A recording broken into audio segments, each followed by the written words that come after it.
Madam President. Senator from Georgia. Madam President, I rise to explain why I'm opposing the nomination of John Brennan to be the next director of the Central Intelligence Agency, and I will do that. But I first want to say that I thank the chairman for her kind comments. And let me just say that as she just iterated, we've had 2 great years of working together where we've accomplished an awful lot. She is one more tough lady, particularly when it comes to the national security of the United States, and it's been a pleasure to work with her. It is rare that we ever disagree because we both have the same end result in mind, and that is to make sure that America and Americans are safe and secure and that the intelligence community is doing their part to ensure that that happens. Her leadership has just been amazing. We have produced authorization bills each of the last 2 years. We've actually done 3 in 2 years, 4 in 2 years. That tells you that there was a backlog of those authorization bills. We've also reauthorized FISA and some other measures that equips our intelligence community as well as our law enforcement community with the tools they need to combat terrorism. And it's because of her leadership that we've been able to do that. And when we do disagree, it's kind of an unusual situation in that we can have disagreements in a bipartisan way within our committee, and that's good. It's healthy. And sometimes Democrats will side with me or Republicans will side with the chairman on an issue. And that just shows you that people are voting with their hearts and what they think is in the best interest of America and not from a partisan standpoint. And I attribute that to the leadership of Chairman Feinstein because of her openness and her allowing participation in a strong bipartisan way. Now, Madam President, I expect Mr. Brennan is going to be confirmed by the Senate, and I would like to have supported his nomination. Unfortunately, I have significant concerns about several matters that I simply cannot put aside. If confirmed, Mr. Brennan will interact extensively with the Senate Intelligence Committee, and in particular with Chairman Feinstein and with myself as the Vice Chairman. He will have many opportunities over the next several years to alleviate my concerns, and I hope he does so. But at this time, I cannot support placing him in a position that is so vital to our national security mission.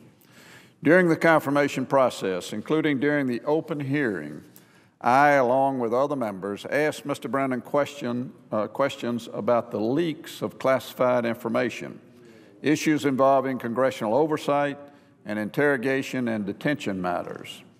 His responses to many of these questions were very troubling and raised new concerns about Mr. Brennan's judgment, his reluctance to commit to transparency with Congress, and ultimately his candor. Let me describe these concerns more fully. First, I'm deeply disturbed by Mr. Brennan's responses to the committee regarding leaks of classified information, especially the disclosure relating to the AQ-AP underwear bomb plot that was thwarted in May of 2012. Mr. Brennan acknowledged to the committee that he had told 4 media commentators that we had, and I quote, inside control, close quote, of this bomb plot.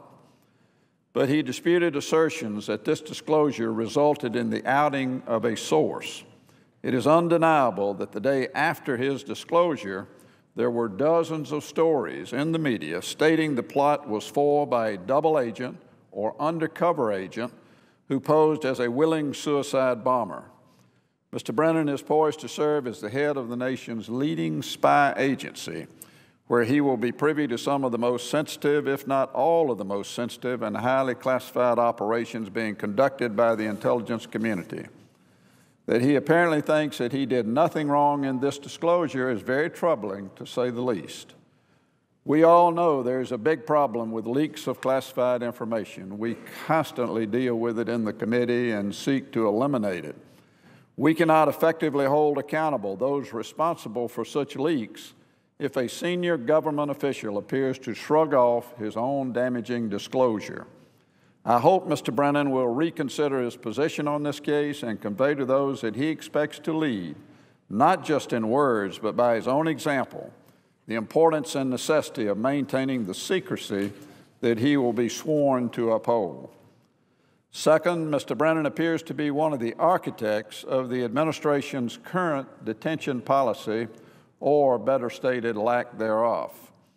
Since the President signed the executive orders in 2009 disbanding the CIA's detention and interrogation program and ordering the closure of Guantanamo Bay Detention Facility, many of us have been asking the administration to tell us what their new detention policy is. Unfortunately, in the years since, we have seen a most unsatisfactory response play out in ways that I believe are detrimental to our collection of timely intelligence and ultimately to our national security. We have seen a disturbing trend of returning to the pre-9/11 days, when bringing criminal charges against terrorists was a preferred course, rather than long-term detention, which allows for greater intelligence collection. Because of this preference, the 2009 Christmas Day bomber, Umar Farouk Abdul-Muttalib, was read his Miranda rights 50 short minutes after being pulled off the airplane that he had just tried to bomb. It took 5 weeks before he would again cooperate, and no one knows what intelligence might have been lost during that delay. Somali terror suspect Ahmed Abdulkadir Warsame was held on a naval ship and interrogated for 60 days before being brought to a federal court, all because the administration refused to send any more detainees to Guantanamo Bay. Even in the months before the Osama bin Laden raid, other than saying Guantanamo Bay was off the table, administration officials could not tell Congress where bin Laden would be held if he were captured. Most recently, Ani al-Harzi, the only person held in connection with the September 11, 2013 attacks in Benghazi that claimed the lives of 4 Americans, was released by the Tunisians and is now roaming about free because this administration would not take custody of him unless criminal charges could be filed here in the United States. Mr. Brennan is not merely a staunch and unapologetic advocate of this misguided policy, he is the driving force behind it. By criminalizing the war on terrorism, this administration has tied the hands of our intelligence interrogators and appears to be avoiding opportunities to capture terrorists in favor of just killing them or relying on our foreign partners to do our intelligence collection for us. Mr. Brennan disputes this assertion and testified that he was not aware of any instance in which we had the opportunity to capture a terrorist but took a lethal strike instead. But his testimony on this point appears to be particularly incredible. While reasonable minds may differ as to whether bin Laden should have been taken alive, to argue that he could not have been taken alive and captured is just not believable when his wives and children were left behind during the raid. The truth is, the administration simply had no plan to capture him. Now, while in this case of UBL, killing him probably was the best option, I believe that all options have to be on the table and utilized when appropriate. Otherwise, we are potentially losing valuable intelligence. Yet, Mr. Brennan's testimony before the Intelligence Committee made clear that he is fully satisfied with how detainees are currently being handled, and he is insistent that the CIA remain out of the detention business, even if it means we do not get direct or timely access to detainees. Thirdly, Mr. Brennan continues to insist that he conveyed to colleagues at the CIA his personal objections to the CIA's interrogation program. Yet, not a single person has come forward to validate that claim, and Mr. Brennan still refuses to identify those colleagues in spite of several direct requests by the Intelligence Committee. During the time in question, Mr. Brennan served as the CIA's Deputy Executive Director. We know he was privy to information about the program, as we have seen numerous documents he received during and after the interrogation of Abu Zubaydah. It is just not reasonable, it is expected, that our intelligence professionals, especially those in leadership positions, will speak up when they see actions they believe are harmful to the agency or to others. Yet, by Mr. Brennan's own account, he stood by and let the CIA proceed down a path that he says he believed to be morally wrong and likely to harm the long-term reputation of the CIA. This is not the moral courage we expect, especially from those who are in a position to influence policy and operations. Unfortunately, Mr. Brennan continues to insist that his official silence was entirely appropriate, and I could not disagree more. I am also troubled by Mr. Brennan's apparent willingness to scuttle years of belief in the value of the information obtained from the CIA's interrogation program, simply because the recent interrogation study conducted by the committee's majority staff found otherwise. In my view, this study is significantly flawed, not the least of which being that not a single intelligence community witness was interviewed. I'm worried about the impact Mr. Brennan's reversal will have on the morale of those current CIA employees who were involved in the program and whose own judgment and reputations are called into question by this study. I expect that when the CIA returns its comments to the Intelligence Committee about the accuracy of the report, that Mr. Brennan will not let his personal views of the program interfere with the professional assessment and analysis of CIA employees. Finally, underlying all of these issues are the principles of candor and transparency with Congress.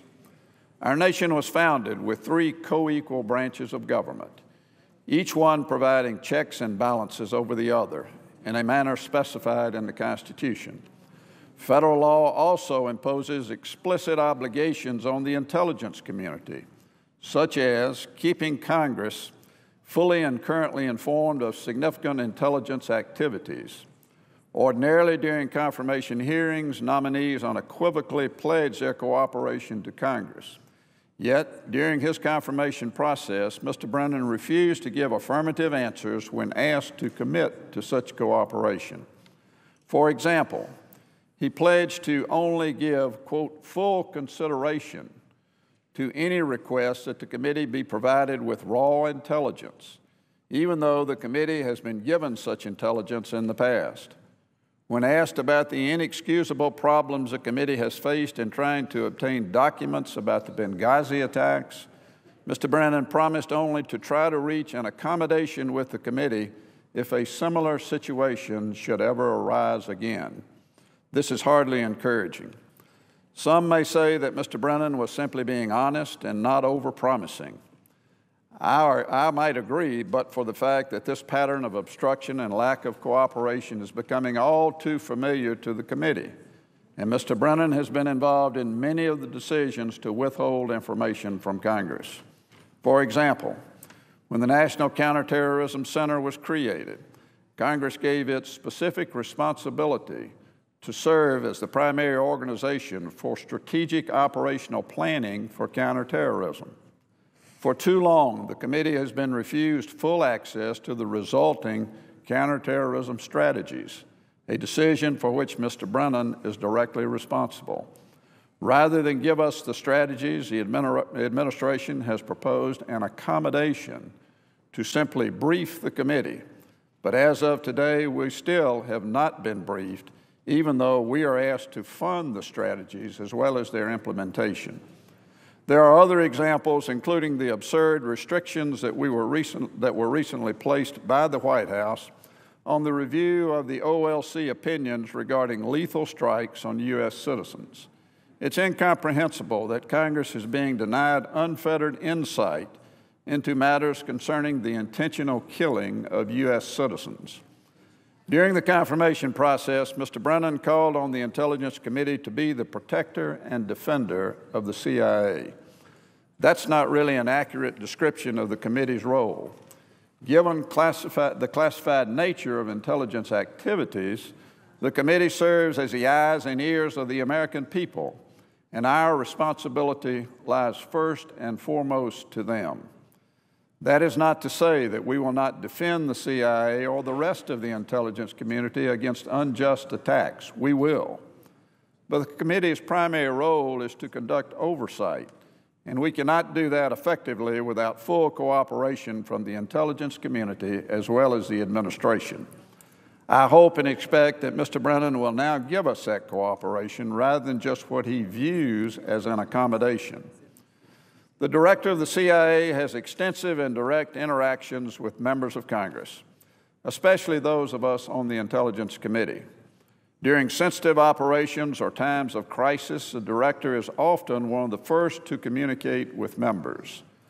There have been too many instances in the past, under administrations of both parties, in which facts were withheld from members or information was painted in a particular light to suit messaging needs, as we saw with the Benghazi talking points, and that is simply unacceptable. If confirmed as the CIA director, Mr. Brennan's credibility must be unquestionable. We expect our spy agencies to be very good at hiding the truth, but not with Congress. Here, too, Mr. Brennan will be an example that all CIA employees look to, and his own standards of honesty and credibility in dealing with Congress must be above and beyond all reproach.